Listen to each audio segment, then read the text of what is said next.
Hello guys! Welcome back to my channel, Like a Joy channel. Today videos guys ay mag-i-slice tayo ng pakwan. Stay tuned!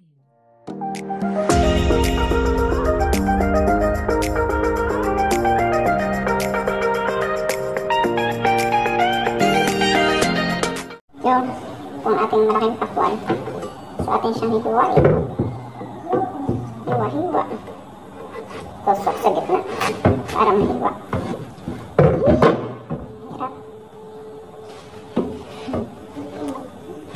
Hirap. Mahirap hiwain guys. Yun. Sana mapula ka. Sana mapula ang ating pakwan guys. Oh wow. Run na run. Sana.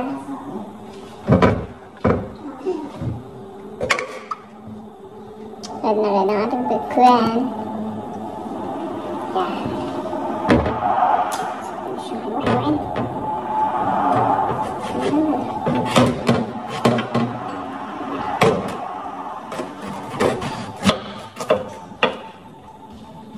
Seedless dati. Pero may buto naman. Ito daw yung seedless na pakwan guys. Walang buto. Wala na. Pakunti nga lang buto.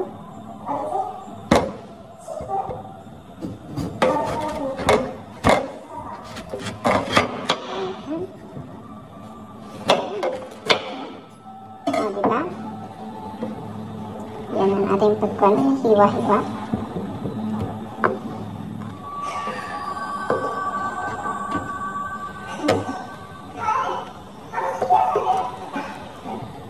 Sinchan. Okay. Alrighty. At isang pakwan na hiwa. So yung kalahati naman, ito yung kalahati. Ito natin.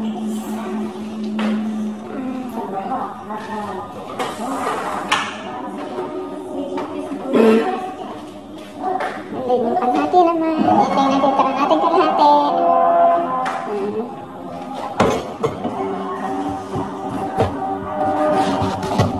Naman siyang ilagay sa baon.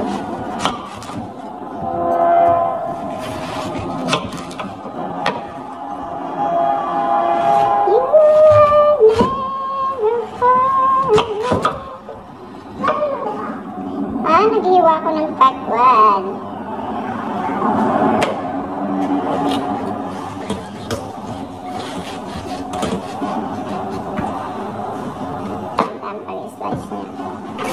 Pasensya na guys sa background. Medyo maingay po ng konti kasi nanonood sila ng TV.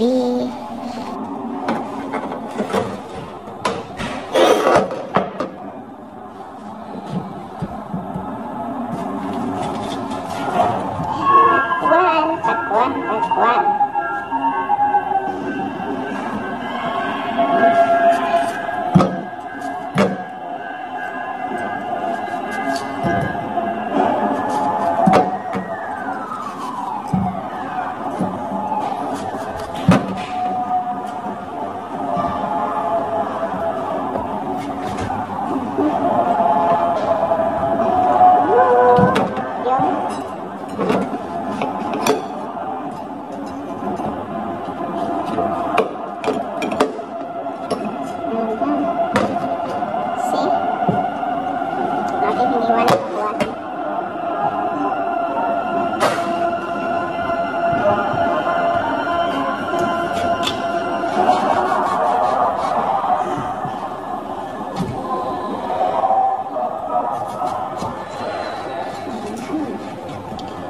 Hiwain nyo lang yan sa gitna. Ito ang technique niyan guys para hindi nyo hawakan yung watermelon. Ayan, hiwain nyo lang sa gitna and then, ayan siya.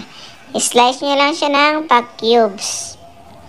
O, diba mga guys? Simple tips sa pag-i-slice ng pakwan. Ganyan lang kadali guys, pa-cubes.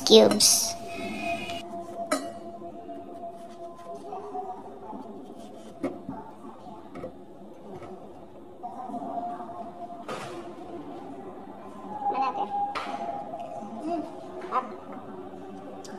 Up guys.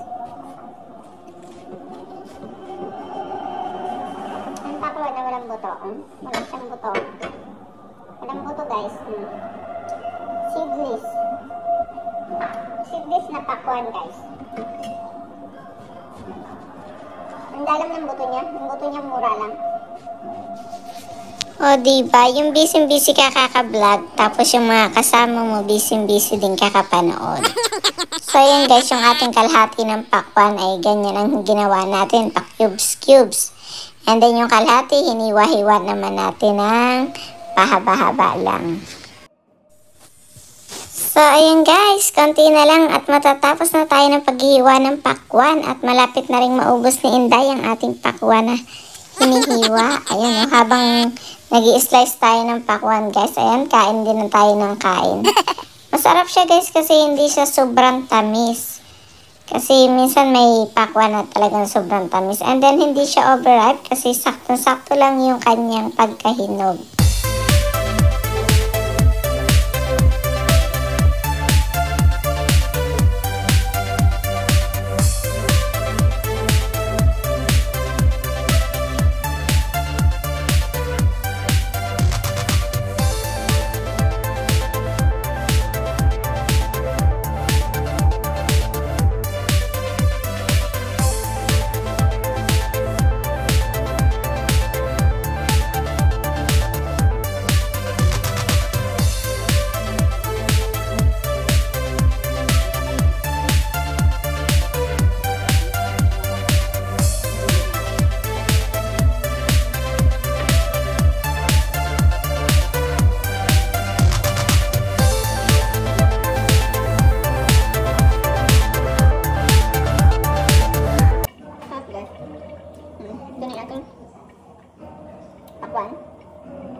Na nabalatan na dito sa ating mangkok.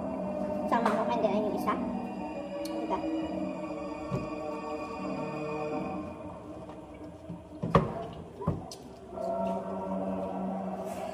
Ayan na guys ang ating pakwan na seedless na hiniwa-hiwa. Wala siyang buto guys, as in. May buto man yung mga mura ng buto lang. Tapos magbibilang mo lang siya. Ito yung nahiwa-hiwa natin ang pa-cubes. Wala siyang buto. Hindi ka na mahirapan kumain kasi wala siyang buto. Yan, eating time, pakwan time. Thank you so much guys for watching. Don't forget to follow, share, and subscribe. Follow for more guys for more videos. God bless!